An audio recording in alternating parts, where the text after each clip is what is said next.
Mr. Abdou Karim Sall, Minister of Environment and Sustainable Development of Senegal. Your Excellency, you have the floor.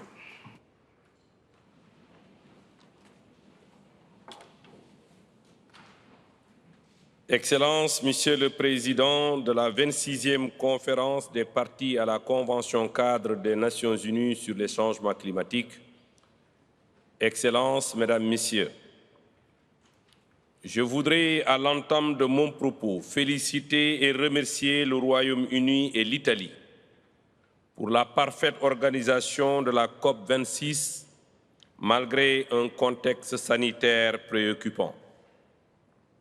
En acceptant d'organiser ce grand rendez-vous mondial du climat dans ce contexte d'incertitude, votre pays démontre un leadership incontestable, mais nous enseigne aussi par l'exemple que devant les grands défis qui assaillent l'humanité, seul l'engagement et la détermination doivent guider notre ambition. Excellences, Mesdames, Messieurs, les différents discours qui ont ponctué le sommet mondial des leaders organisé à l'ouverture de cette COP montrent que le temps est à l'action.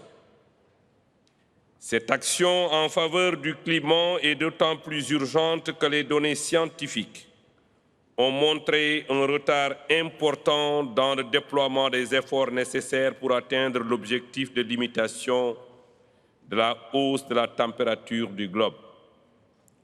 Aujourd'hui, force est de constater que les événements climatiques extrêmes deviennent de plus en plus récurrentes et dévastatrices.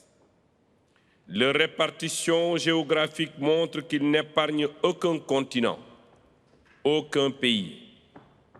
C'est pourquoi le Sénégal reconnaît certes que l'atténuation est la clé de voûte du dispositif de lutte contre les changements climatiques, mais estime que la prise en charge adéquate de l'adaptation reste une condition sine qua non si nous voulons atteindre l'objectif que nous nous sommes fixés.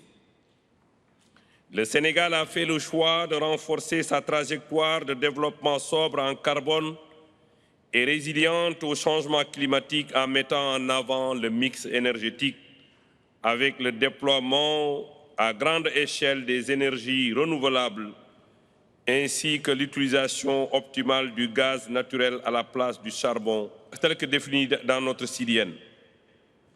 Actuellement, la part des énergies renouvelables dans notre mix énergétique est de 30%, dépassant ainsi de très loin les prévisions. Cette nouvelle dynamique requiert un transfert de technologies pour accompagner la promotion des énergies propres. Or, nous constatons, pour le regretter, que le mécanisme que nous avons mis en place pour accompagner le transfert de technologies est limité à cause de ces ressources financières encore insuffisantes. La mise en œuvre de l'article 6 de l'accord de Paris sur le climat doit constituer une source de solutions pour accroître l'ambition pour l'atténuation tout en répondant aux recommandations du GIEC.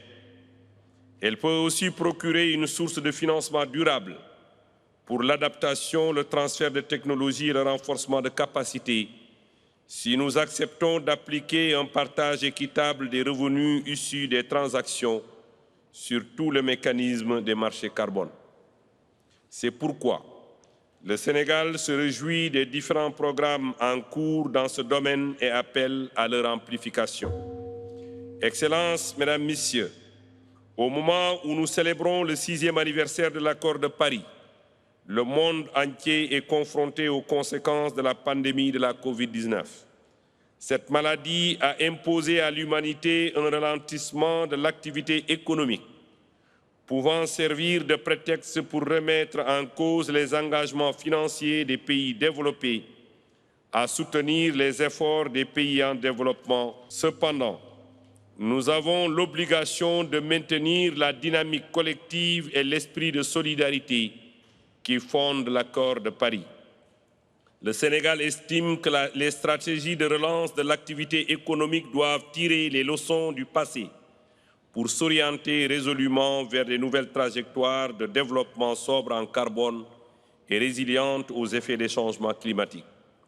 Je ne saurais clore mon propos sans réaffirmer l'engagement et la détermination du Sénégal à poursuivre les efforts pour venir à bout du péril climatique qui n'épargne aucune nation.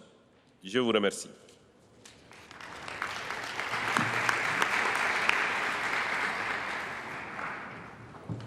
Thank you, Your Excellency.